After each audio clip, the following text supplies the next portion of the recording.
We have here a presentation because there's so much information about this particular day, so we'll try to go through quickly. There are 36 frames with as much information as we could possibly find about the incorporation.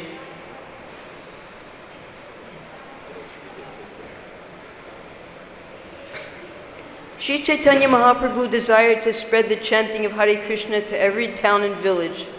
Srila Bhaktivinoda Thakur attempted to fulfill this desire by writing books in English. He predicted the arrival of a commander-in-chief who would spread the holy name throughout the world. In 1936, Srila Bhaktisiddhanta Saraswati was preparing to leave this world. To accomplish the predictions of Lord Chaitanya and Srila Bhaktivinoda Thakur, he requested his disciple Abhaychara Aravinda Das to go to the West and preach in English. That instruction became the inspiration for the incorporation of ISKCON in New York in 1966. In celebrating the 55th anniversary of ISKCON, we naturally think of Prabhupada's early days in New York. At first, the only contact Prabhupada had was Dr. Ramamurti Mishra, who ran a 5th-floor yoga studio on 72nd Street. The studio had an office with an attached windowless room, and that's where Prabhupada lived from November 1965 till early February 1966. There was a bathroom, but no kitchen. So Prabhupada walked to Dr. Mishra's home every day to cook during those cold winter months. Prabhupada wanted a place of his own where he could teach Bhagavad-Gita regularly. So in February, he moved to the 3rd floor of the same building into an empty office with no facility to cook or bathe. He slept on the floor and sat behind his metal trunk to type. At the end of April 1966, Prabhupada moved to a loft at the Bowery. Beginning with the first meetings at the loft, more people attended the classes. One day, a reporter from the Village Voice, that was a popular underground newspaper within the Greenwich Village of New York City, visits. He asked, "What are all those people doing out there?" And Prabhupada said, "I don't know, and they don't know what they're doing either. I'm trying to teach them, and they seem to be misunderstanding me. They are very confused people." Then we sat and talked, and I liked him a lot right away. I'd met a lot of other Swamis, and I didn't like them too much. But he was very, very basic, and that's what I liked about him. He not only made me feel at ease, but he seemed very open and honest, like he asked my advice on things. He was very new in the country. In May, Karl Jürgens, later to be initiated as Karlapati Das, begins attending the meetings. Srila Prabhupada now starts the process of incorporating a society and gives Karl a copy of the Prospectus of the League of Devotees. This prospectus you can see in Prabhupada's house. It's in the servant's room if anyone wants to read it, which he had used in 1953 in India, so he can consult with a lawyer. To register ISKCON legally as a non-profit, tax-exempt religion required money and a lawyer. So Prabhupada was not aiming just for non-profit. He wanted to establish a religious society, which is a little more complicated, and it has a lot more beneficial repercussions later, which we'll hear about. Karl Jürgens already had some experience in forming religious, political, and welfare groups. He contacted his lawyer, Stephen Goldsmith, a young Jewish lawyer with a wife and 2 children, and an office on Park Avenue. Park Avenue is the most well-established of affluent, yes. That's where everyone, all the famous people have their office buildings. Who was interested in spiritual movements. When Karl told him about Prabhupada's plans, Mr. Goldsmith was immediately fascinated by the idea of setting up a religious corporation for an Indian Swami.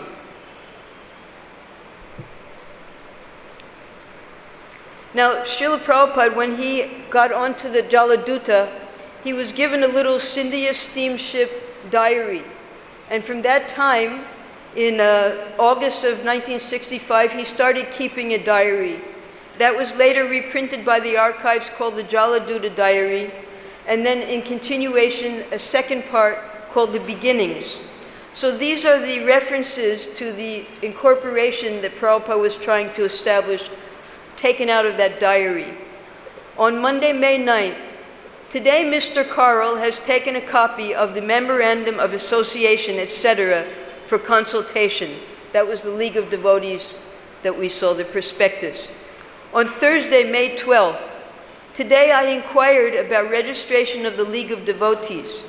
It is understood the expenditure will be about $300, including the lawyer's $200. So the incorporation would just cost $100, and the lawyer was going to take $200. Wednesday, 25th May. After the meeting, there were consultations about the incorporation of, and this is when Prabhupada decides the name, the International Society for Krishna Consciousness. Sunday, 30th May. Mr. Goldsmith has agreed to join the International Association for Krishna Consciousness. Prabhupada made him the president, and he used to pay $10 a month.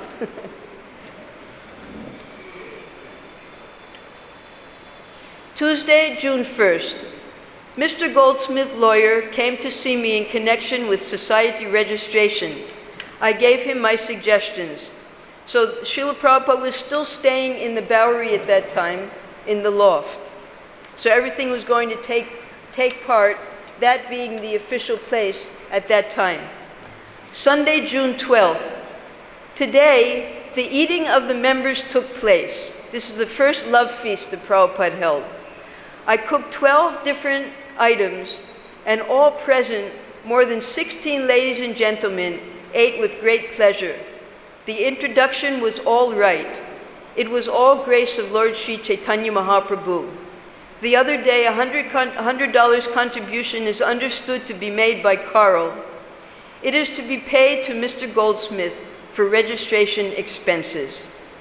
Thursday, 16 June, $100 withdrawn from bank for incorporation charges to be paid Mr. Goldsmith. Now, if you ever see Prabhupada's diary, he would keep double book entry of all of his accounts, even to the penny, 15 cents for red chili pepper, everything Prabhupada kept exactly. And this went on until November of that year. Then he became too busy. By that time, the society had really mushroomed. Thursday, 16 June, $100 withdrawn from bank for incorporation charges to be paid Mr. Goldsmith. Friday, 17th June, Mr. Goldsmith hung the notice on the door to be so remained for 15 days in terms of the law. It is expected the incorporation will take place sometime after the 6th of July. Prabhupada got his first phone at that time in the loft. So his number was 212-226-4327. Prabhupada was very proud of that, to get his first phone. Friday, July 1st. Now, between that time, that was 17th June and July 1st. So after 17th June, Prabhupada's roommate went a little berserk. He went a little crazy, and Prabhupada had to quickly move out of the loft. And he went to Mr. Michael, who was Mukunda, and asked him if he could stay with him. Michael didn't have room, so he had him stay with Carl. And within a matter of a few days, Mukunda was able to find the 26 2nd Avenue matchless gift shop that Prabhupada moved into. So now that was going to be the official address of ISKCON. Friday, 1st July, moved into 26 2nd Avenue, apartment B1. New phone, bought stove and utensils, immediately began classes. Wednesday, 6th July, Now even the things, because there was so little money in those days, even the things they bought, they would get from what was called the Salvation Army, and that was all secondhand things. They would buy glass plates, because glass was not, it's considered, it stays pure, and all the things in that way they were able to get at the least possible rate. Wednesday, July 6th. In the meeting at 26 2nd Street store, it is settled that the society shall be incorporated, and the name of the society shall be International Society for Krishna Consciousness. 11 trustees were agreed. Now these trustees had never seen the incorporation papers, and they practically, none of them even read them. Thursday, July 7th. Today I saw Mr. Goldsmith in his office. He has paid $10. That was towards the society. Prabhupada was taking donations from the lawyer. The papers of the meeting were handed over to him. It is expected that the society shall be registered by the next week. He says everything is all right. Then came, during that time, within the time of until the 13th, Prabhupada initiated Brahmananda, Achyutananda, Satsvarup, and Kirtananda, purchase of the first 2 mimeograph machines, and publication of the first Western edition of Back to Godhead, beginning of Srila Prabhupada's relationship with Allen Ginsberg, who was a famous hip poet in the village, so he was influential in helping Prabhupada reach the youth. Hiring of Judson Hall to hold a lecture program. So Prabhupada was really starting his outreach there from 26 2nd Avenue.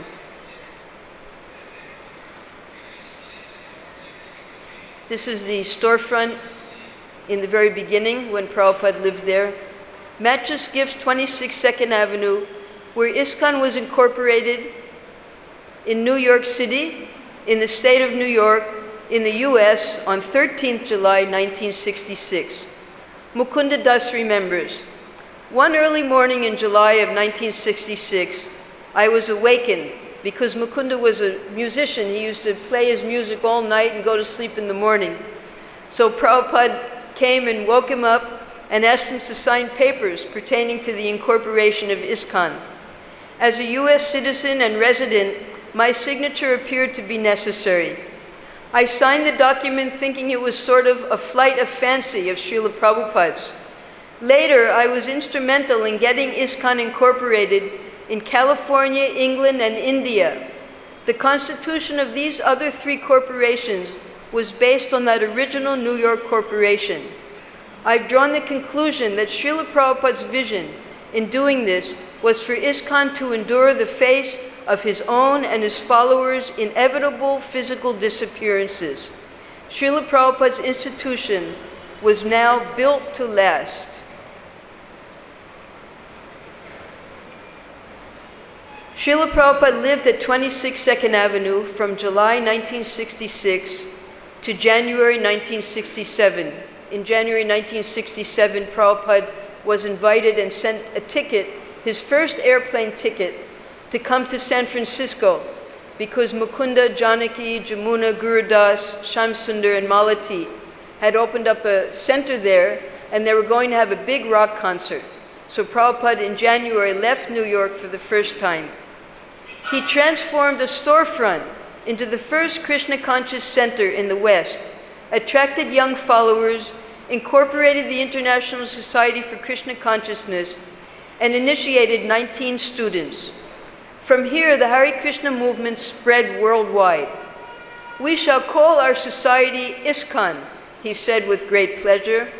Krishna consciousness was Prabhupada's rendering of a phrase from Rupa Goswami's Padyavali, Krishna Bhakti Rasa Bhavita, to be absorbed in the mellow taste of executing devotional service to Krishna. A friend suggested International Society for God Consciousness. Actually, it was Hayagriva and Kirtananda. They suggested it.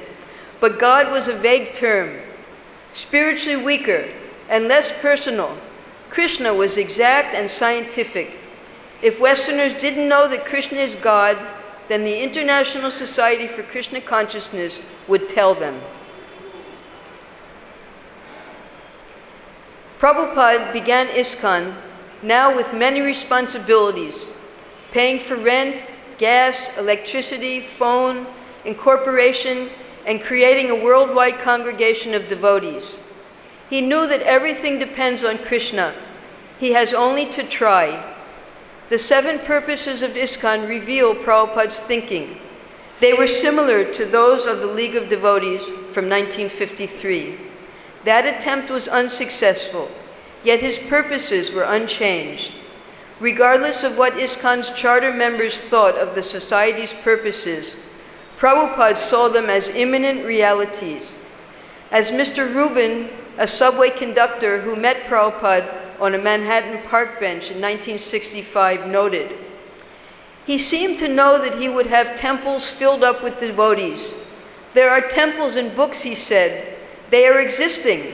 They are there, but the time is separating us from them."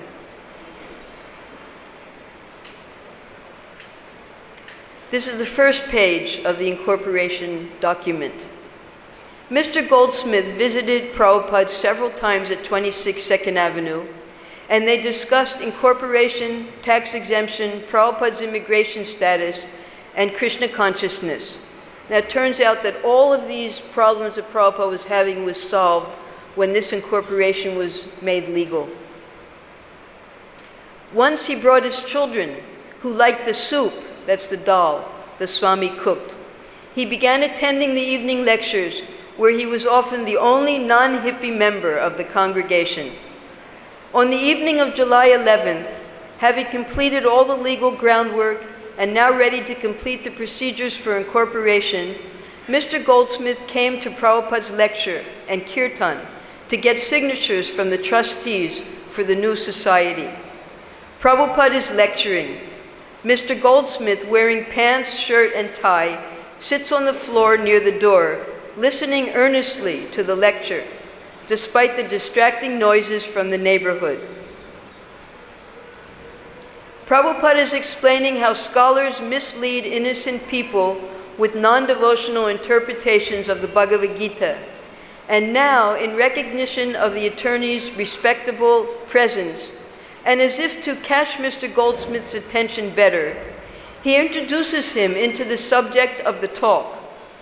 "I will give you a practical example of how things are misinterpreted. Just like our president, Mr. Goldsmith, he knows that expert lawyers by interpretation can do so many things. When I was in Calcutta, there was a rent tax passed by the government, and some expert lawyer changed the whole thing by his interpretation. The government had to reenact a whole law because their purpose was foiled by the interpretation of this lawyer." We are not out for foiling the purpose of Krishna, for which the Bhagavad-Gita was spoken, but unauthorized persons are trying to foil the purpose of Krishna. Therefore, that is unauthorized. "All right, Mr. Goldsmith, you can ask anything."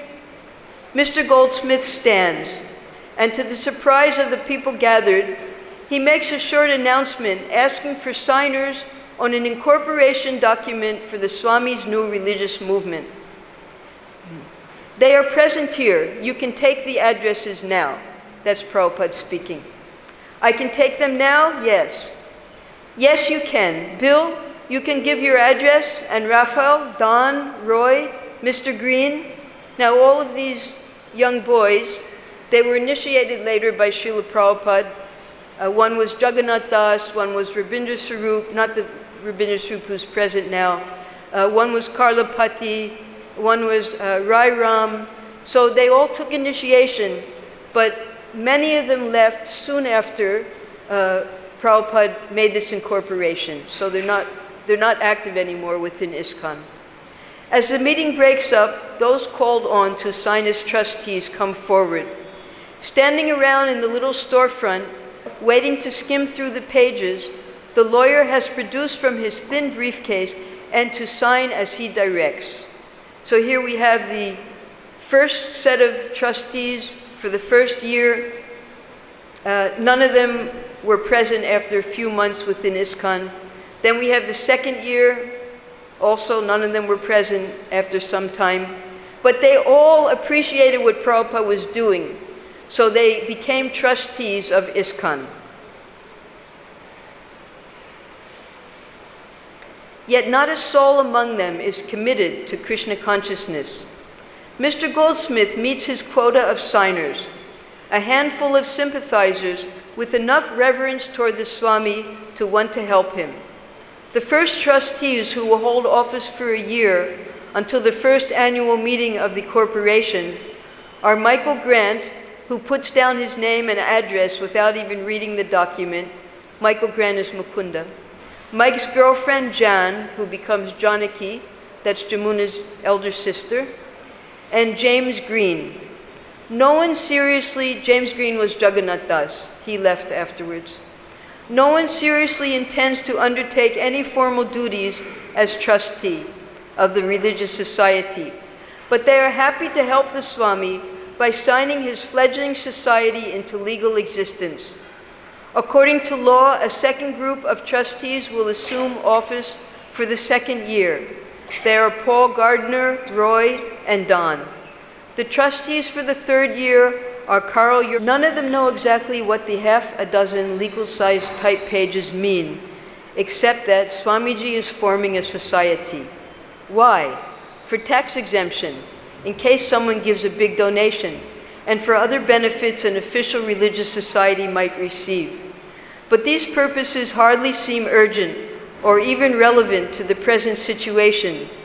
Who's going to make donations? Except for maybe Mr. Goldsmith, who has any money? But Prabhupada is planning for the future, and he's planning for much more than just tax exemptions. He's trying to serve his spiritual predecessors and fulfill the scriptural prediction of a golden age of spiritual enlightenment lasting 10,000 years during Kali Yuga. The 1960s are but an insignificant moment during that time.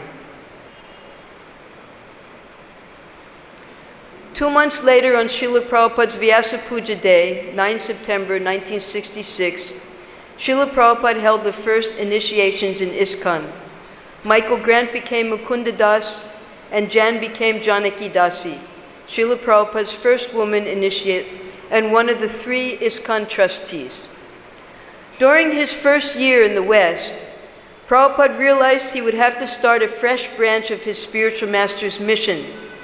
Prabhupada's first concern was educating people in Krishna consciousness. Therefore, the first point in ISKCON's incorporation was to systematically propagate spiritual knowledge to society at large and to educate all peoples in the techniques of spiritual life in order to check the imbalance of values in life and to achieve real unity and peace in the world.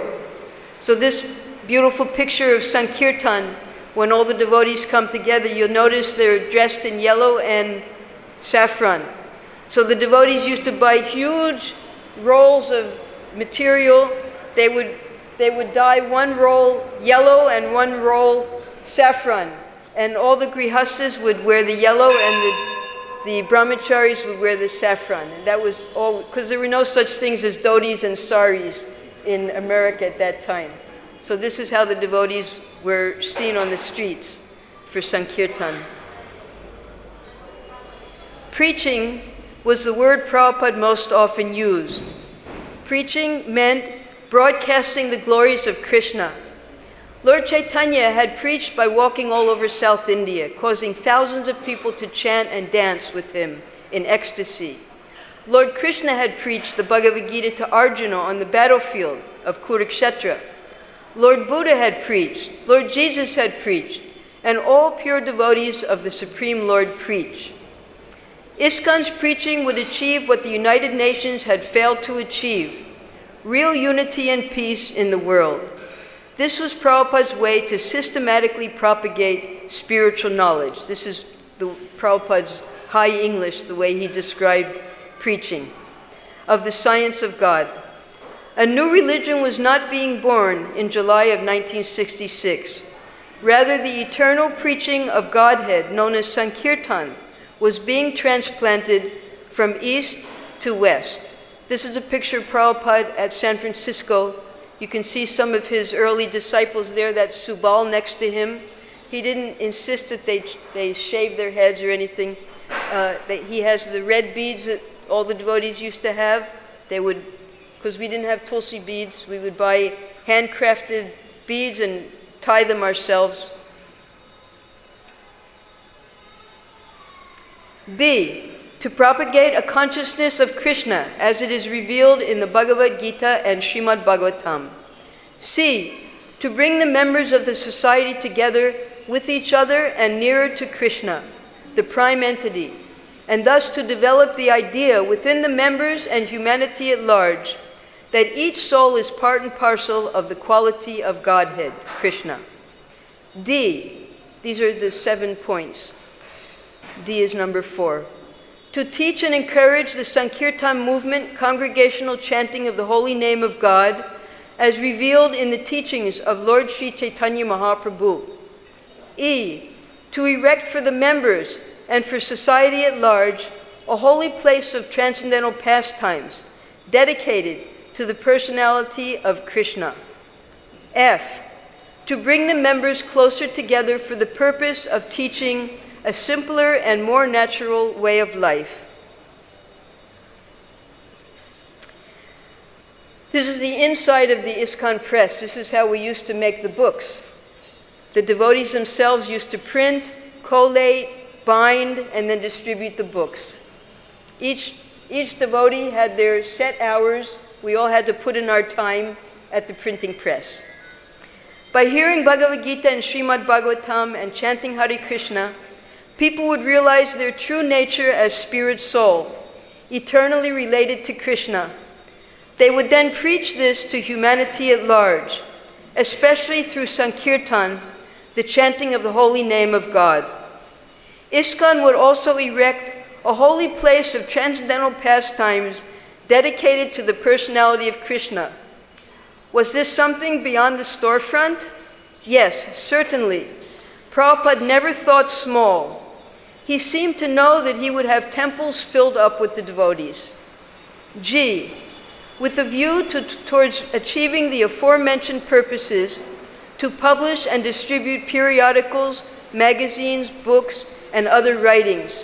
Now, if you want more details of this, what was going on at this time, Gargamuni, or Gargamuni, he's just printed a book that gives all the details of this wonderful time at 26 2nd Avenue and how he was able to start this printing from 2 old mimeograph machines. Prabhupada wanted ISKCON to demonstrate a simple, more natural way of life. Such a life as in the villages of India, where people lived just as Krishna had lived, was most conducive to developing Krishna consciousness. All 6 of these purposes would be achieved by the 7th. ISKCON would publish and distribute literature. This was the special instruction Srila Bhaktisiddhanta Saraswati Thakur had given to Srila Prabhupada. He had specifically told him in 1932 at Radhakund in Vrindavan, if you ever get money, print books. And that was where all of his major donations went to printing his books. Certainly none of the signers saw any immediate shape to the Swami's dream. Yet these 7 purposes were not simply legal terms to convince a few New York State government officials. Prabhupada meant to enact every item in the charter. Prabhupada's vision was transcendental. Though in New York, he was always in Vrindavan because of his absorption in devotional service. Similarly, 26 2nd Avenue was not a New York storefront. It had been spiritualized. Society at large could now come here and take shelter. Plain, small, and poor as it was, Prabhupada regarded the storefront as a holy place of transcendental pastimes, dedicated to the personality of Krishna. It was a world headquarters, a publishing house, a sacred place of pilgrimage, and a center from which an army of devotees could go forth on Sankirtan in all the streets in the world. The entire universe could receive Krishna consciousness from ISKCON, which was beginning here. It was from Matchless Gifts that Prabhupada sent devotees to Canada, to later on to London and Germany, San Francisco. So Prabhupada had great plans, and this was Prabhupada's headquarters at the time, a small little store in Lower East Side of the poorest section of New York City. This is the first temple president. We all know him so well, beloved Brahmananda Swami. He was the only one. He wanted to give up everything and just become Prabhupada's disciple. But Prabhupada encouraged him, no, keep your job. So he kept his job as an English teacher in a Catholic school. And he gave his full paycheck every month, $400. And with that $400, Prabhupada was able to pay the rent, the gas, the electricity, and everything. So this is a letter that Brahmananda wrote on behalf of Prabhupada.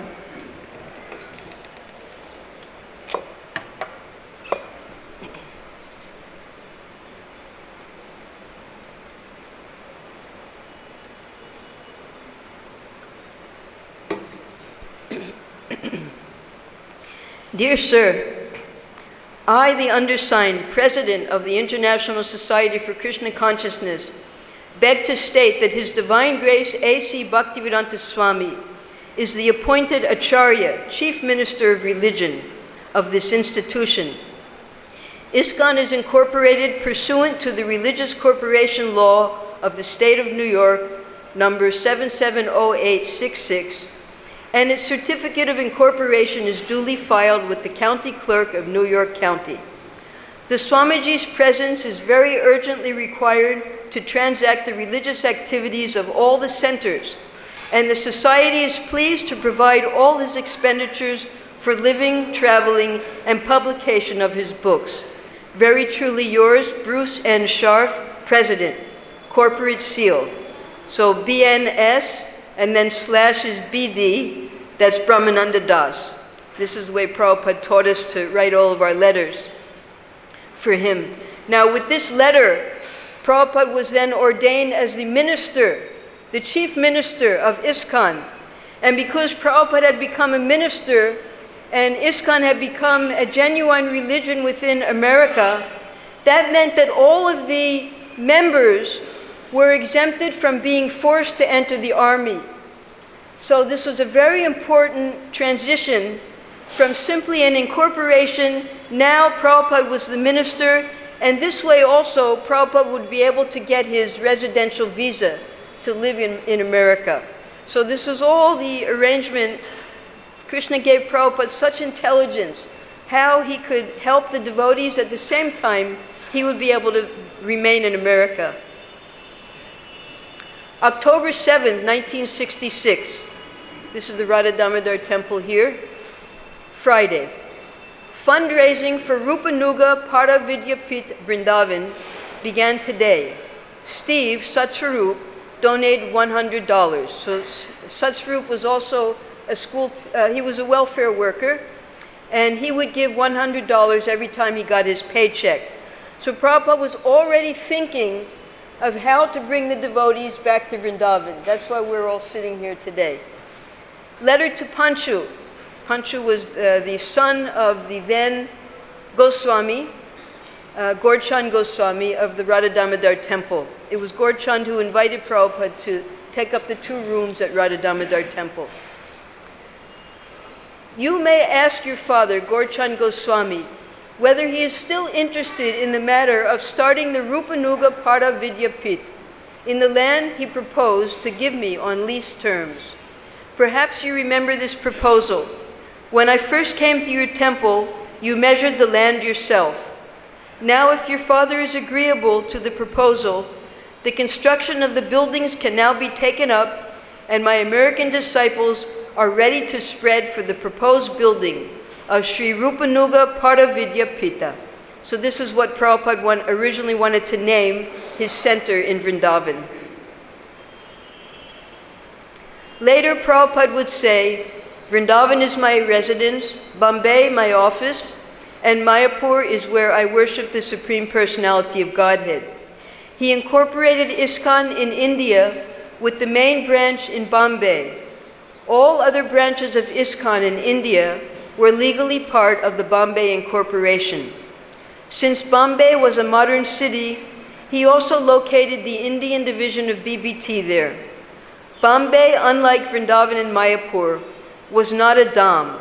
It was the financial hub of India. ISKCON's biggest donors lived there.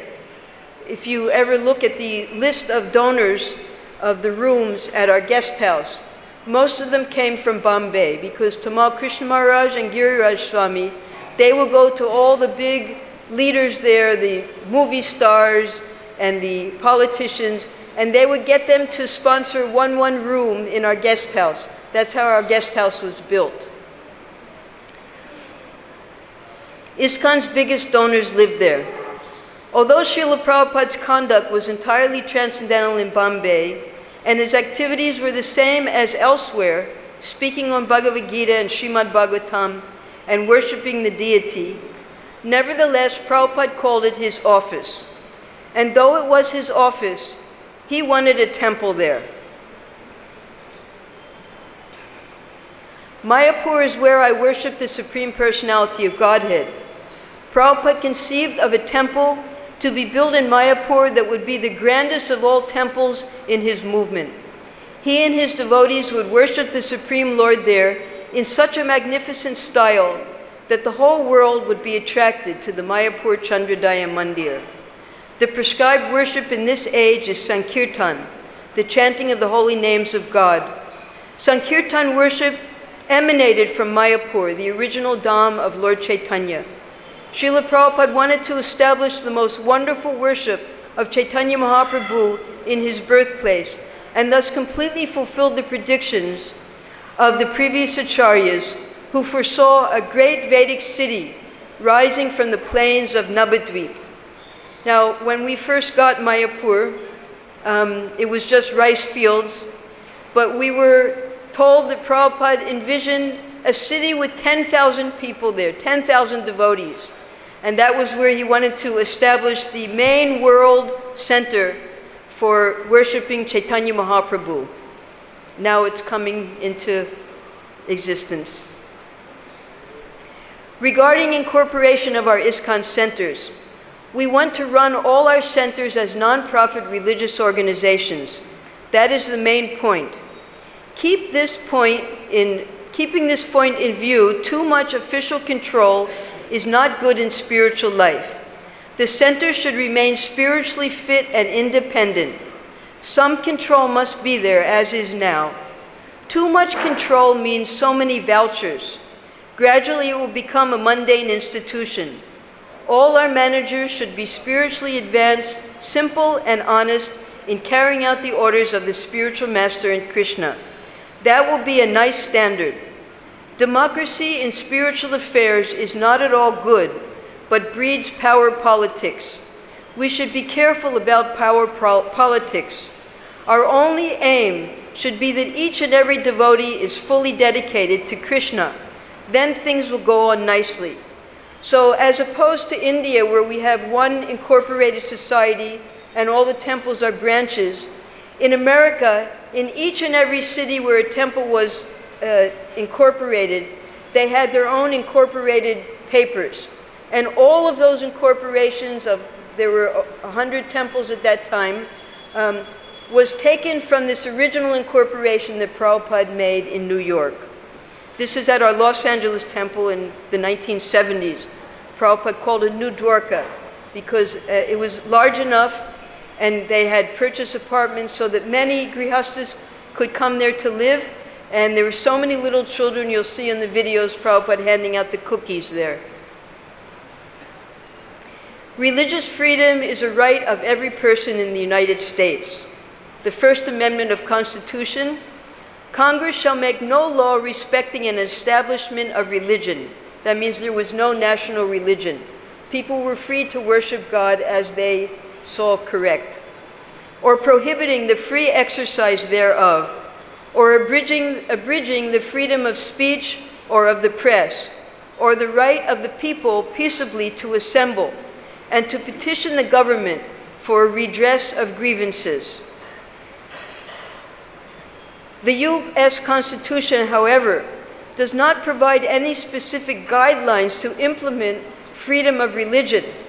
It also provides no guidelines on how religious institutions are to manage and govern their assets. So they gave real freedom of religion in America.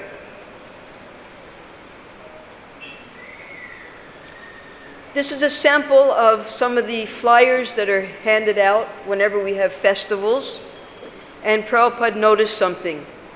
Srila Prabhupada noted that newspaper articles were being published about ISKCON, and his name was not mentioned anywhere. As founder Acharya of ISKCON, the following rule was made. The full management and control of the affairs of the society shall be entrusted to the founder Acharya, His Divine Grace A.C. Bhaktivedanta Swami Prabhupada, who will direct the governing body commission and/or the bureau of the society. In every heading of the society, the name of the founder Acharya, His Divine Grace A.C. Bhaktivedanta Swami Prabhupada, should be mentioned, as it is customary, as in the receipt book, stationery, etc. So also it would be mentioned in a certificate issued under the Society's Registration Act of 1860, Section 21. That's specifically here in India. So from this time, because when India was first opened up by Prabhupada and his disciples, articles were being printed and Prabhupada wasn't even mentioned because the people were so interested in the foreign devotees. So Prabhupada made this rule then. And from that time onwards, anything that's printed must have Srila Prabhupada's name. Over the next 7 years, the movement that Prabhupada had begun with the trunk of books in a dusty New York loft became a genuine international society, just as he had envisioned when he asked Mukunda and Janaki to sign the incorporation papers in July 1966. During this time, Srila Prabhupada played the dual role of spiritual teacher and inspired CEO, chief executive of a global organization. The sheer size of the movement meant that rank-and-file devotees had less access to him, but his presence in their lives remained constant through his lectures, his books, and his management of the society, also his letters. In Prabhupada's letters, he gave a lot of personal instructions to his disciples. Although he intended to give up the day-to-day running of the movement in favor of translating and writing, and although he established a GBC to manage the movement, Prabhupada never gave up his hands-on concern with ISKCON. In 1976, 10 years after Prabhupada had incorporated ISKCON, he was back in New York City to celebrate the first Rath Yatra there. Reflecting on his society's global expansion in such a short time, Prabhupada compared ISKCON to Varahadev, the Lord's boar incarnation. As Lord Varaha had appeared from the nostril of Lord Brahma and then quickly assumed the cosmic form, so ISKCON had appeared in a tiny storefront on New York's Lower East Side and quickly covered the earth. He considered New York's Rath Yatra on Fifth Avenue to be, because it was on Fifth Avenue, the most important street in the most important city, in the most important country in the world. So this was a great success for Srila Prabhupada. In just 10 years, Prabhupada was able to have a triple cart Rath Yatra down the most important street in the entire world. Jai. During the celebrations of the 10th year of incorporation, Prabhupada was talking about how we should spread Krishna consciousness movement and make it our most important purpose in life. Take example from my life, he said. It is not pride, but take example from my life. I was a householder without any qualification, but my Guru Maharaj asked me to preach in the Western countries. So I thought, let me try. When he said, let me try, all the devotees cheered because, of course, he had been so successful. It was a landmark that ISKCON had survived, flourished, and passed that magical 10-year mark. And so now it was officially a success. This is the memoirs of a devotee named Lakshmi Das, a disciple of Prabhupada. This is Prabhupada when he used to sing by himself and then later with his disciples at Tompkins Square Park. The grand opening of the new Matchless Gift Center in New York was on July 11th, 1991, because it marked the 25th anniversary of the incorporation of ISKCON, which had taken place at 26 2nd Avenue in 1966. A Harinam procession of more than 100 devotees paraded from our established ISKCON temple in Brooklyn Temple, across the Brooklyn Bridge, and into Manhattan's Lower East Side. It took more than an hour to reach 2nd Avenue. Launching ISKCON in 1966, Prabhupada was the ideal example of ecstatic devotion. Swamiji led his first followers in chanting Hare Krishna for hours together, inside the storefront that first summer, then outside in nearby parks that fall. Those publicized outings were a historic marker in Prabhupada's Sankirtan movement, which he continued to expand globally through his followers. This picture was printed in the New York Times. New York Times is the most read newspaper in the entire world. And when they printed a favorable article about Prabhupada chanting with his devotees, that's Brahmananda and Achyuta, dancing in front of Prabhupada, Prabhupada said, now our mission is a success, because now it's been accepted even by the greatest newspaper in the world, and they had a favorable article. In 1977, Prabhupada was physically weak, but his consciousness was crystal clear. One day he said, I've given you this big ISKCON movement. If you can, please expand it. At least maintain it. Don't let this decrease. Please cooperate. And then Prabhupada started to cry. Everyone in the room started crying. That was probably the most painful moment of my life, to see Prabhupada cry. So we have this movement. It's Prabhupada's movement. We have the good, we have the bad, and we have the ugly. But we have to be determined to never leave ISKCON. We have to always try to push it forward. If there's a problem, push it forward. Because when you leave ISKCON, you make Prabhupada cry. So let's make Prabhupada happy and push on Krishna consciousness to every town and village. This is the memoirs of a disciple named Udayananda Prabhu.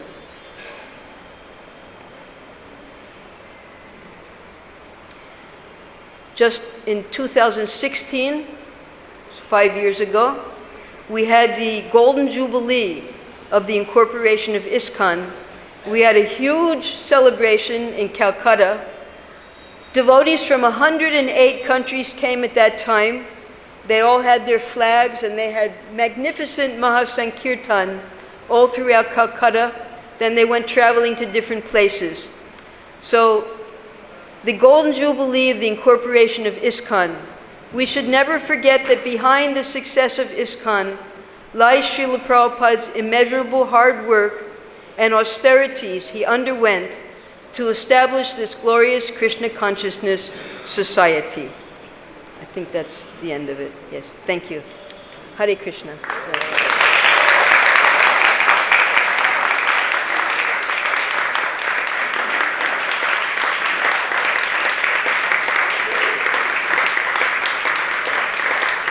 Are there any questions?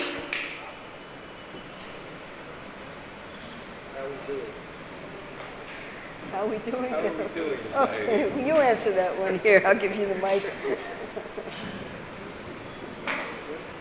Well, the numbers have multiplied.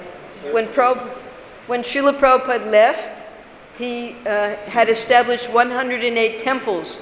Now we can't even count. There are new centers being opened every single day. How many centers are there? 1,400 centers now? Everywhere, all over the world. Probably somebody's even gone to the Antarctica by now. One time, There was managerial discord here in Vrindavan. I was thinking, all right. Only one time? I was thinking, all right. It's the only place in the world that hasn't been touched by Prabhupada's magic yet. I'll go to the Antarctica and I'll distribute prasadam to the penguins. Then they cleared it up the next day. Yes, Prabhu, there was a question.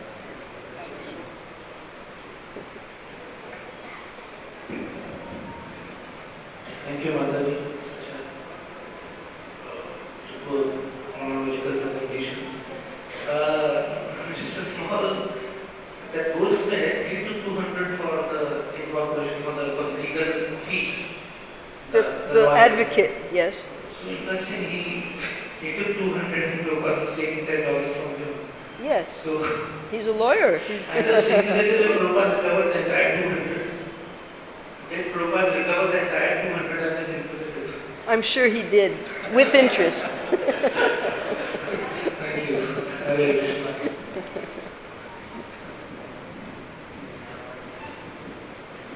Prabhupada came to America penniless. So whatever advancement was there, it didn't come from Prabhupada. It all came from his preaching. They gave, and he expanded.